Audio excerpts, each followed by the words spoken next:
Քաղաքապետարանը պատրաստվում է փոխել Երևանի դրոշի ու զինանշանի գույները և դարձնել կապույտ։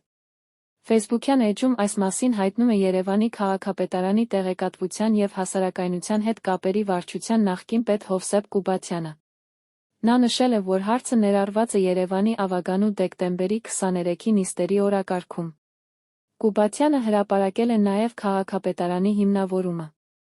Երևան քաղաքի զինանշանի և դրոշի գույնի փոփոխությունը արտահայտում է քաղաքի ձգտումը դեպի ժամանակակից և մինիմալիստական ինքնություն, միևնույն ժամանակ հավատարիմ մնալով ազգային խորհրդանիշներին։ Հայաստանի Հանրապետության դրոշը եռագույն է, վերևից ներքև կազմված կարմիր, կապույտ և նարնջագույն հորիզոնական հավասար շերտերից։ Կապույտ գույնը խորհրդանշում է հայ ժողովրդի խաղաղ ու ստեղծարար կյանքի ձգտումը, խաղաղ երկնքի ներքո ապրելու կամքը, ասված է հիմնավորման մեջ։ Նշվում է նաև, որ Երևանի ներկայիս և ապագա զարգացումը նպատակ ունի ձևավորել ներդաշնակ, ժամանակակից քաղաքային միջավայր Հայաստանի սրտում։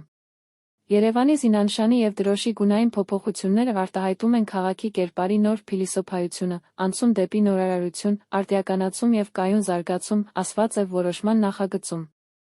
Նշվում է, որ այն միաժամանակ կնպաստի քաղաքի խորհրդանիշների, էլեկտրոնային հարթակներում ավելի տեսանելի ներկայացմանը, կդարձնի այն ավելի արդիական և նոր բրենդինգին համահունչ։ Գույնի փոփոխությունը, ըստ նախագծի, ունի նաև սիմվոլիկ, գեղարվեստական և բրենդային հիմնավորում։